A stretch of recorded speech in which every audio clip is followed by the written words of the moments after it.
Thank you for coming. Thank you for having me. Thank you. So we're going to talk about responsibility, regulation, travel, all the fun stuff. But I think I want to ask you first, last night we got to see in Evan Spiegel, the joy and agony of being a young CEO and everything that comes along with that. And since we've had you out here a few years ago, how have you changed? What's your style as CEO, and how are you learning and evolving as a leader? Well, I came here 2015, and around that time, we were like a really big adolescent. And when you start a company, you're really building a product. And at some point, you have to build a small team. And you learn all these things that made you successful. Like you can dive in, you can help people, you can solve problems. And one day, it feels like everything you do doesn't matter because the company's too big. And you have to start to run the company fairly differently. And so for the last couple of years, it's been very, very clear that part of what I need to now be doing is building an incredibly strong management team and spending a lot more time building the team and building the platform for all future innovation. So we had this very successful single product, homes, and we thought to ourselves, well, we want to be a company that's going to be around for a long, long time. And so to be able to do that, I want to be able to have an executive team that's going to be with me for a dozen years or longer, the way Steve did or Jeff did at Amazon. And so that's kind of probably the biggest thing that I've been doing more recently. So talk about that, because you've had some turnover. Yeah, there was a high-profile departure, especially, and there was a lot of talk about different ideas of how to run Airbnb. What happened there? Well, tell us honestly what happened there. There wasn't too much. LT wanted to go start his own company, and we did have slightly different visions. But all of us in the management team disagree quite a lot, and we've had not a ton of turnover on the team. We've had like 2 executives leave, and we're going to need to get another CFO. But what was reported, the amount of disagreement, wasn't actually nearly what it was. I mean, there was a report we were disagreeing about aviation. That was actually not true. So, we definitely had some differences in how we wanted to, like what we thought the mountaintop was, but it wasn't nearly what was played up. What was your mountaintop? I don't care what his is because he's just the CFO, but what was yours? It was really about building this end-to-end travel app where you could be this global travel community. And I think the key that makes Airbnb so different is the fact that we're a community, not just a series of commodities. And so the people who miss under Airbnb, they tend to just see a bunch of real estate. And they're like, this is real estate. It's, people have a bunch of opinions about real estate being rented on a short-term basis. But of course, you look a little deeper, what you're going to see are 3 million people are hustling. That's in ways what you're really buying. And so I think building a community marketplace is kind of the big idea here. Meaning, and you wanted to build it slower or not as profitable, or what?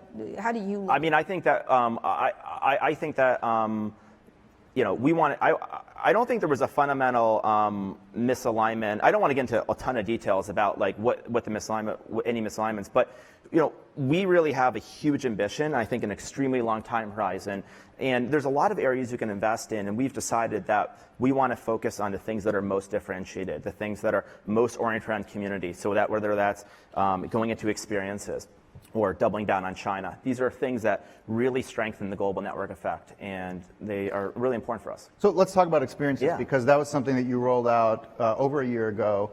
Big event in LA, impressive event.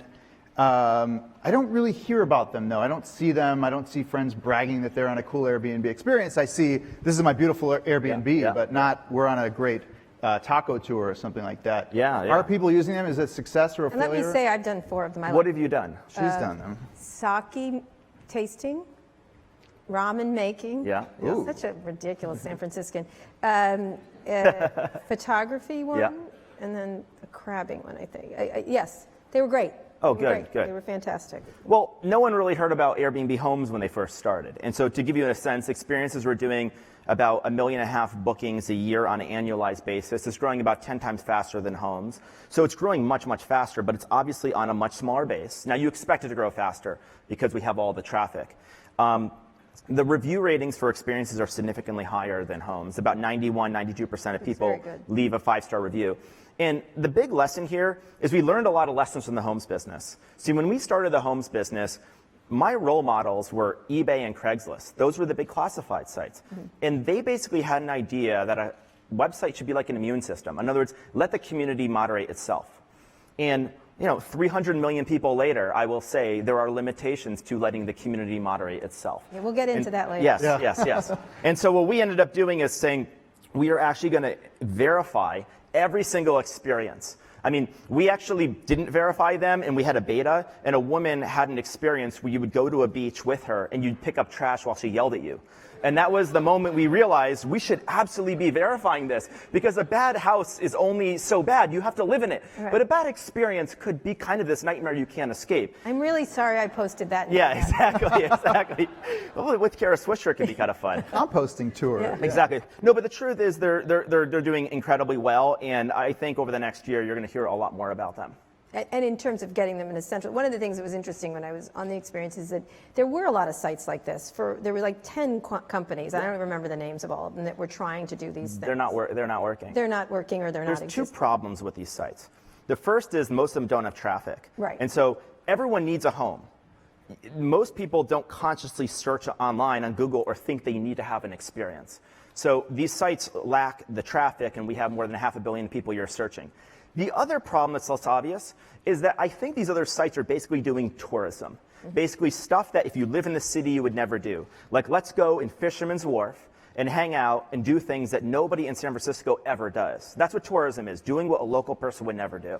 And so we said, let's create these experiences in the eyes of a local. What would I want to do if I actually lived there? And that was basically the difference. Yeah, and they also like the centrality of it, the numbers, because they were on Google doing it, a lot of these things, and it definitely should work. It's just a question of how big a business is that for you? Somebody once said, I don't know how big it is. I mean, that's anyone's guess. But well, no, you need to guess. Yeah. You can't just guess. Nobody knew how big Airbnb was going to be when we started. The market size was something we were creating. When you're creating a market, the ceiling of that market is unknown. And here's what I will say. If you combine the market cap of Amazon and Alibaba, these are greater than $1 trillion for physical goods sold. How big could the opportunity for experiences be? I don't know, but it should rival it. It doesn't mean we'll take all of it, but 3 in 4 millennials said they'd rather buy an experience than a physical good. And there are more millennials in the world than non-millennials, especially outside the United States. If you look at the emerging economies of China and India. So I actually think, we talked a lot about the sharing economy, and that term probably, frankly, got misappropriated, and it's not even clear what that term even means anymore.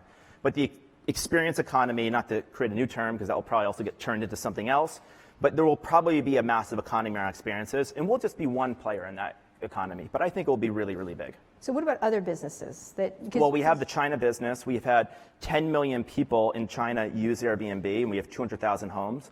We are probably one of the most successful American companies in China. So Senator Warner just talked about American companies selling their souls in China. Talk about the problems. You have a different situation. You're not trading content. You're not. No. But information, certainly, and data about people. Well, one thing we've decided to do, so when we went to China, we said we have to identify the bright lines that we don't want to cross, and then we'll do business so long as those are our bright lines. And there were kind of obvious stuff about protecting user data. And then there was something that emerged. Every time you go to a hotel, you must give your ID to the hotel, and they give the copy of that license to these public security bureaus, these local police departments. And we had to make a decision. We can either not do business or do business. And we said, we'll do what the Hilton does, because that feels like within reason. So we'll be transparent. If the Hilton collects your passport, we'll collect your passport. We'll give that to the public security bureau. And so that's the primary thing we do. But otherwise, it's pretty much the same thing as what you'd see here in the United States. Is the product dramatically different there? It's a little different. I mean, one of the things that we learned was company after company after company had failed in China. And the reason they failed, and this is a story of basically every tech company that tried, like Amazon, is they were so successful in Brazil, and then they go to India and it works. And you go to China and you're like, well, China's different, but so is India, and it worked in India. And every single person told us, just treat it like a separate universe, decentralize it, don't have any reporting other than the head of China report into San Francisco, well, some of the control functions. So we decentralized engineering, decentralized design, decentralized all these groups. And then I took one of my co-founders, Nate, and we said, your focus is just going to be the chairman of China. And that basically means we're going to get local Chinese people to run China, not Americans. We're going to have an American person here that's going to be there every 2, every 3 weeks. And that model has worked really well with us. The other thing I would just say is, it's not rocket science. We have a global travel network. When you're a global travel network, you're going to have hundreds of millions of millennials who want to leave China. If they want to stay in a home, they're going to have to choose a global platform, probably. Yeah. So the model helped us there. So go ahead. Speaking of global platforms, you say you have a lot of traffic. You're hardly alone in having a lot of traffic for selling travel. And it seems that seeing your success, many of the global travel vendors have started to sell vacation rentals, basically non-Airbnb Airbnbs. I just got an email from Chase saying I can now book vacation rentals with my Ultimate Rewards points. Really, with Chase? Yeah. Nice. Booking.com is massive. Chase B&B. Yeah. Nice. Okay. Booking is massive. I'm curious. Besides, you say you have traffic. What else? What's the real advantage to being Airbnb? Like, why does it matter that I would rent something from you as opposed to Booking or anyone else? Well, it depends on if you're asking from a customer standpoint or the business strategy. I can answer both if you'd like. Please. Okay. The business strategy. There's, I'd say, 4 or 5 big differentiators. The first is a global network effect. Every company, by the way, this is like the most misappropriated term in tech, which is network effect. Our global network effect is quite different than, say, ride sharing, which is a local network effect. And after 3 minutes, you don't really care if there's more cars on the road. With Airbnb, we're in 81,000 cities. We're in all price points, and we have a huge range of homes. So the network gets stronger as we add more inventory. They don't have that? Only you have that? We have a unique people-to-people network effect. So our number one source of host are prior guests. And so there's a flywheel where how do you actually recruit all these different hosts? That's a hard problem to solve, except that Which I saw is in the Mary Meeker slide, quite a few people. Well, there's 5 million homes now. Yeah. Number 2 is this incredibly passionate community. There's many home rental websites. There's not many communities. And the community is important because of the 5 million homes, 3.5 million only list on Airbnb. And they choose to only list on Airbnb. And they don't seem interested in listing elsewhere. That's pretty important. Say like a Lyft and an Uber driver. Yeah, the number, it's not who has the most homes, it's who's got the most unique inventory. Because we can all add boutique hotels and B&Bs. Like which you haven't been doing. Which we have been doing, and we'll add a lot more of those.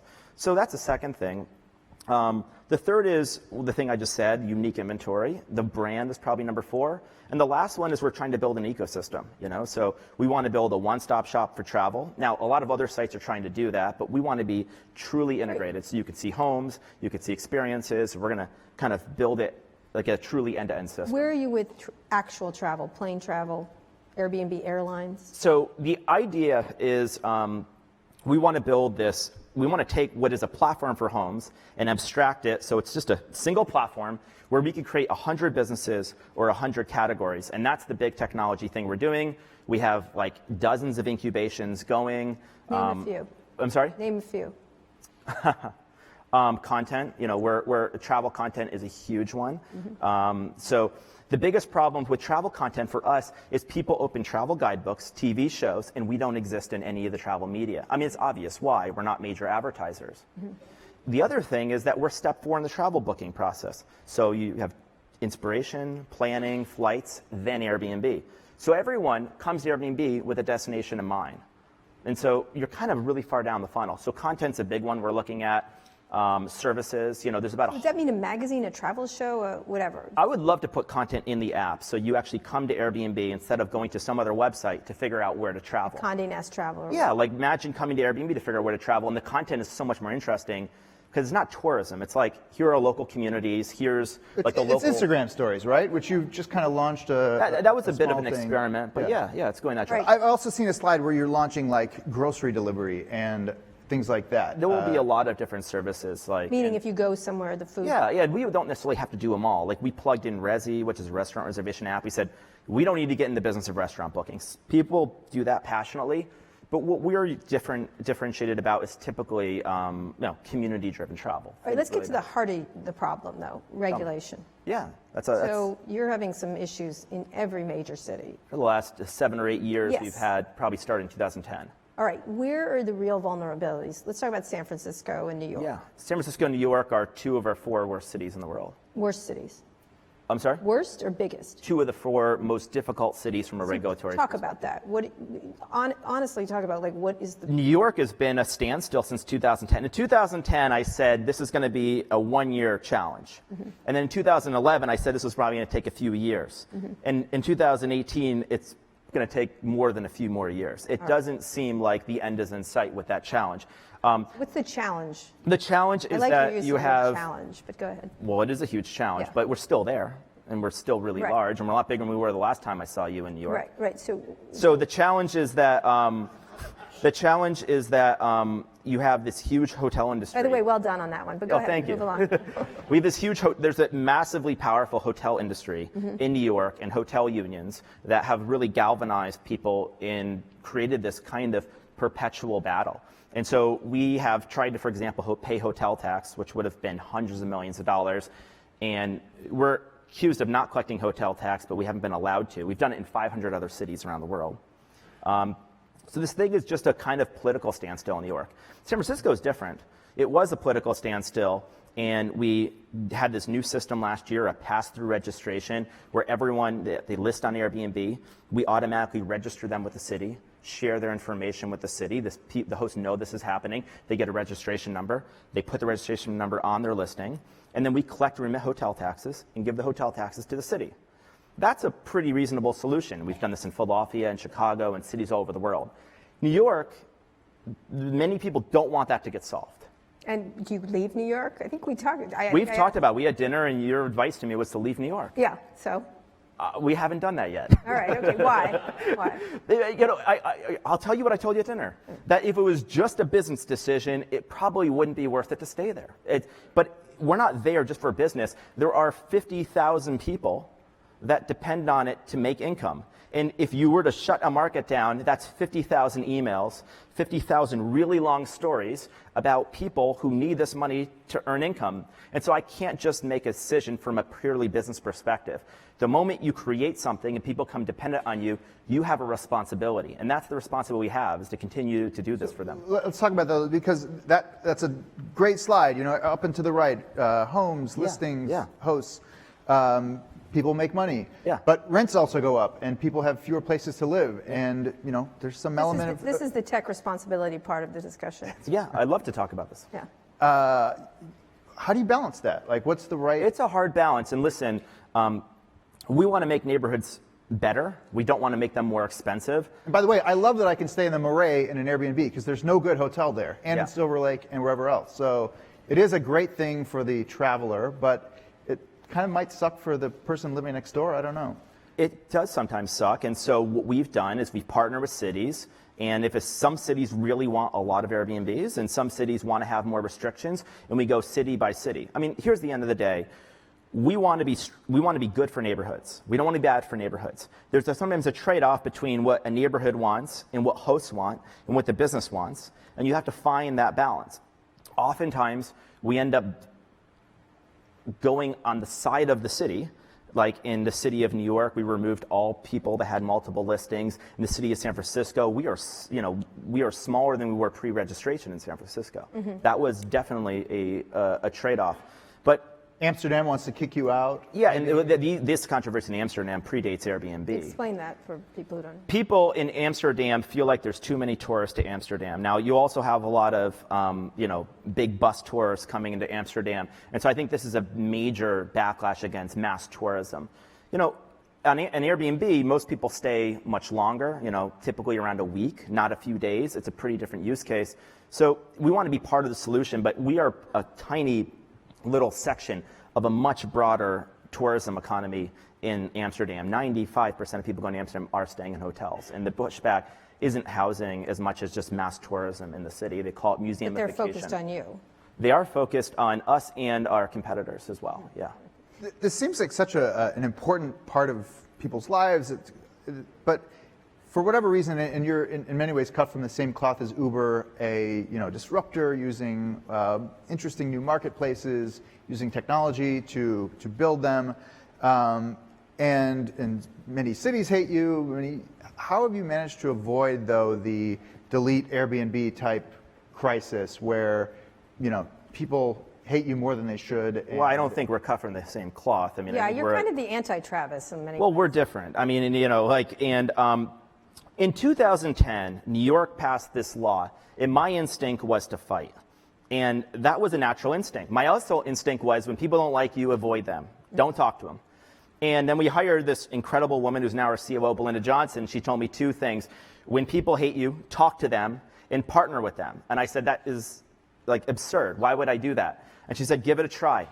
And I meet with people who have entrenched positions that you're terrible, you're ruining the city. And we'd say, okay, well, tell me, like, let me tell you about Airbnb, how it works, let me hear your concerns. And 99 of 100 times, they would hate me less when I left the room. And so I said, well, I should just enter more rooms. And I just kind of said, who hates me the most? Let me just talk to that person. It was fun, by the way, these conversations.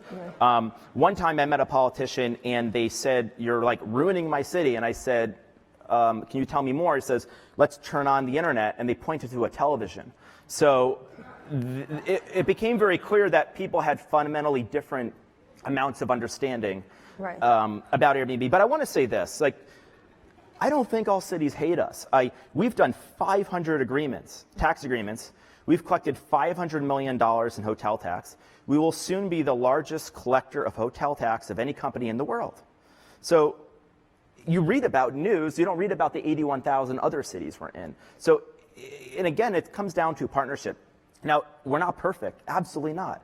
There are externalities to all of our businesses. When I came to Silicon Valley, you know, we all thought we were just good and benevolent, and tech was making the world a better place. And I think that kind of bubble made us not ask hard questions about the ramifications of our products. And I think what's happened over the last 10 years, and especially the last few years, is all of us are acknowledging that we have a greater responsibility. And Airbnb has a greater responsibility than I thought, probably even when I was back here in 2015. We do have a responsibility in neighborhoods. We do have to improve things. What about in some of the things that you got in trouble in the early days? I remember you and I had I'm going to repeat this, but you and I it was a weird place. We had an event where we talked, and there were hotel people there or something like that, and they were challenging you on that at the time when they had that problem with the woman that you guys responded to. The woman's home that was trashed. And I can't believe you said this, but there's crime in other places, and you said, I'll never forget this. You go, hotels have been having orgies for decades now, which I thought was the best answer I've ever gotten. Well, they are great for them. Yeah, they are.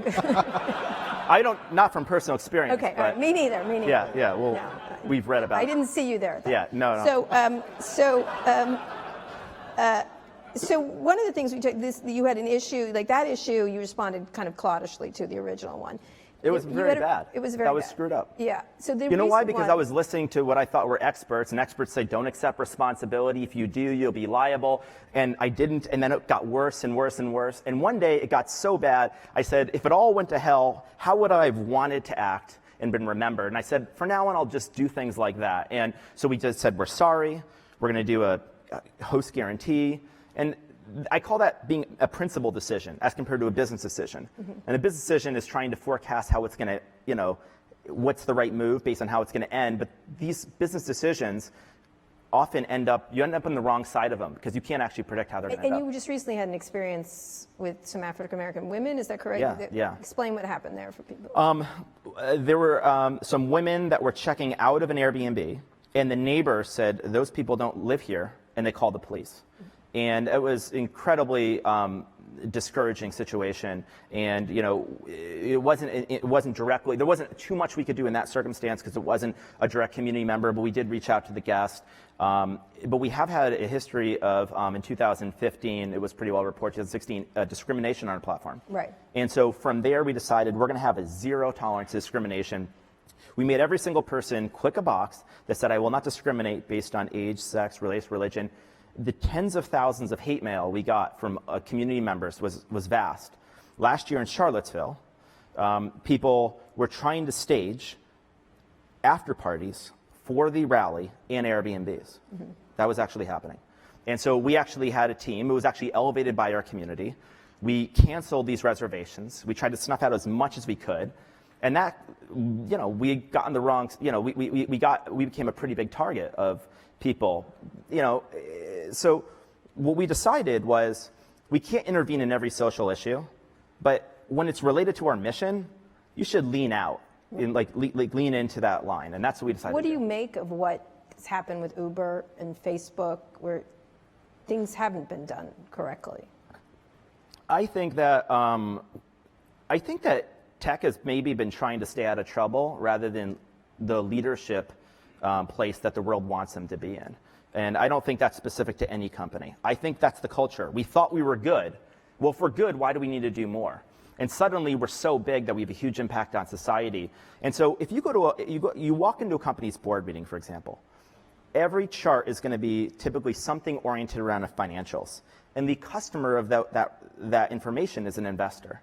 Well, it actually turns out companies have more stakeholders. Like we have employees, we have guests, we have hosts, and we have communities we live in. Imagine at a board meeting, you would report on the results, not just for investors, but all these stakeholders. I think these are the kind of things that we haven't done yet, but us and other companies are going to need to do. We're going to need to consider our impact on society. And what I basically been saying is most companies are oriented around a 20th century model. It's a little bit more short term.